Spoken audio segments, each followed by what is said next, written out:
That's the difference between a relief and an RPO. For us, reliefs are just pre-snap throws for a quarterback versus a bad run look. Whether that's more guys in and around the box than we can block, or if we have good matchups on the perimeter. But I think it's important to note that for many things, RPOs are run pass options, and we have PROs in our offense, which are pass run options. But you're calling RPO because you want to run the football. Ultimately, as a play caller, I'm calling run because I like run in that down. I mean, we spend all week preparing in game planning for moments like these. And then when you get in a chance and the quarterback comes to the sideline after pulling a ball that you see on tape from the end zone that would have been an explosive run, that got frustrating a little bit. So we decided to eliminate that from our gray area altogether and define it as relief. So it's a pre-snap decision based off of box numbers. And then when we're outnumbered, we give a quarterback a small menu of run checks. So we can go run to run or pass to run or run to pass. And we give the quarterback the ability to check six-man protection or to a better run call if we have something that is a really, really bad box. So if the relief doesn't fix the problem, then let's call a better play. Rather than asking for gray area in the quarterback post-snap, let's solve it pre-snap. And we wanted to run the ball. So we make sure that the call dictates that. If we want to run the ball and we have reliefs on the perimeter, we can easily cancel those just by calling a scheme that blocks up the perimeter, which is a good thing as well. And then on the previous slide, we talked about wanting to run the ball and that offenses are always cyclical, just like defenses. I think anytime you see offenses get small, you'll see defenses respond back around, and then offenses will get big and the defenses will get big. And same thing kind of goes for this. I mean, play action pass has been a big part of the game of football for a long time. And then I think these RPOs were kind of created to try to morph two worlds. And we got a little bit uncomfortable with what that created. So the gray area within post-snap RPOs. And so we found that when a quarterback pulls a run, okay, it had a lot of missed opportunities on gash runs. I mean, so frequently you see the end zone shot and the guy pulls it and throws a hitch for a gain of 3, and you think that run might have gotten on the safety pretty quick.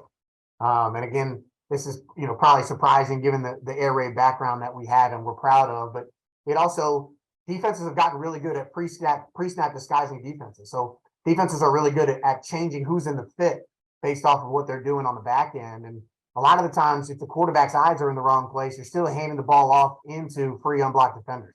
And that's something that got frustrating and led to, again, more inefficiency. And then the quarterback gets caught with the ball. So let's say there's gray area, you're reading a B-gap defender, and we got tapes to show this, and he pulls the ball. He's reading the Sam backer who's fitting the B-gap or, wherever his eye should be on that play. And he retraces just enough and he gets caught with the ball because of that RPO is no longer good. So then let's say he tries to scramble around or make a play or whatever it may be and ends up throwing, you get ineligible downfields. And you get tons of sacks due to lack of protection with your front block and run. And it can lead to turnovers due to forced throws because they know those two things. So once they pull the ball, they're forced to try to fit it into a window that's not particularly great. So again, I talked about this a little bit earlier, but it's really the difference between reading first and second level defenders. So, a 5 technique is black and white. That read is very clear as you're staring at it. And all of us on this call, read 5 techniques very frequently. But when you're reading second level defenders, which, so many RPOs do, there is a little bit of gray area, whether it's a nickel Sam or a boundary safety or whoever it is adding to the fit. There was a lot of gray area there. So that's something that we talked about. And then the positives of play action pass. There's no gray area. Okay, that's something that's very clear. We're calling pass because as the play caller, we want to throw the football, and we like to throw the football in the air raid. So don't try to make the kids bail you out. If you want to call pass. And, it actually gives you a better pull of second level defenders, in my opinion. We do a lot of this off of gap scheme. And so frequently that's really hard on second level defenders, linebackers, boundary safeties, wherever you may fit. When they see pullers, they're really pretty excited to go change the math to that side of that puller and really opens up opportunities in the middle of the field.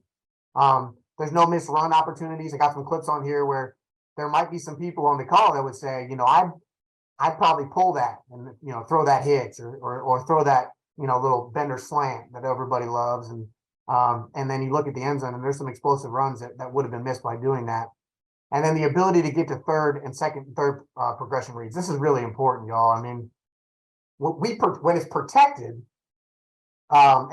this adds to protection of the running back. When it's protected and that first window isn't there, it allows for our quarterback to get to a second or third progression. You'll see some clips of that here. So you're not getting caught with the ball.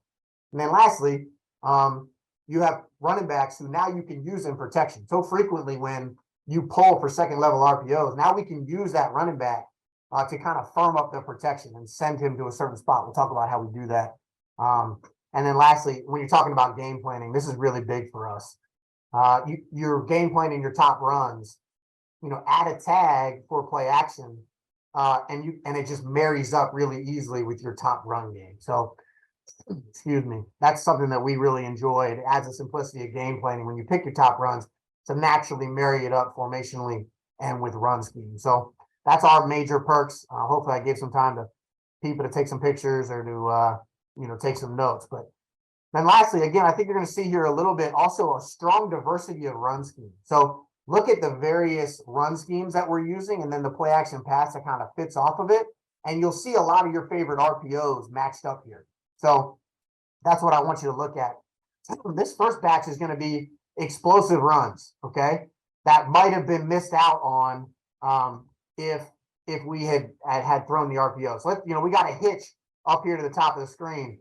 And so many people are going to read one of these two. So you're either reading this or a boundary safety, okay? If he joins into the fit in that case. Frequently, those are the two popular reads that you'll see people do for RPOs. And in this instance, we have a pretty good run box right here for a 6-man, inside zone scheme. So we get a Sam off the pressure. Look, we're calling run. It's RPO, right? And so there's a difference between a guy triggering and us being able to complete a hitch. And there's a difference between that and then that person being able to affect the run. So you see this nickel Sam here pressuring off the edge. For a lot of people, I would assume that this would be a pull read and you're throwing it out to the hitch up there at the top of the screen. Well, for us, I don't think that guy's making the play in a zone scheme to the boundary here. And because of that, we end up getting an explosive run.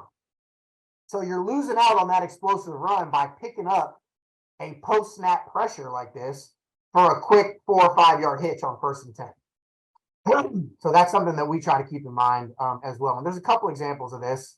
I have some clips from us here this past season. Last year was our first year at Valdosta State. So there's a couple clips and then some previous stops along the way. Here's another great example. So how do we grade it? That's a big thing for us grading quarterbacks as well. We're going to grade it off of a 4-yard game.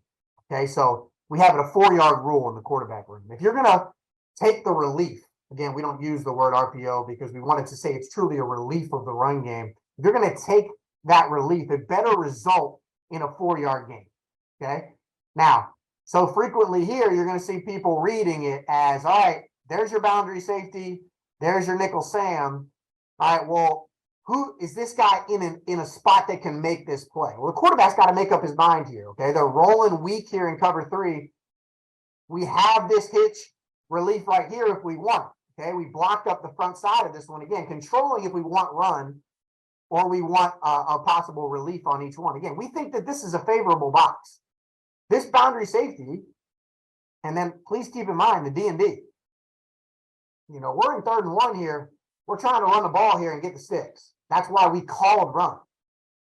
So we don't think that this box is necessarily bad or we're particularly outnumbered. Now, if he's standing right here as a boundary safety, then that might be something that we would have a problem with, and we need to think relief, or we need to change this play to a better run play or throw the ball down the field. On 3rd and 1, probably a better run play. Okay? So in this instance, we get the run. Now, this boundary safety makes contact at about 7 yards, okay, or about 6 yards. So even if he were to make that play, which schematically you have to kind of bank on, because obviously we're talking on a whiteboard at this point, then he would have still been okay. But we gain an explosive run off of it when we could have taken a 4-yard hitch to the boundary.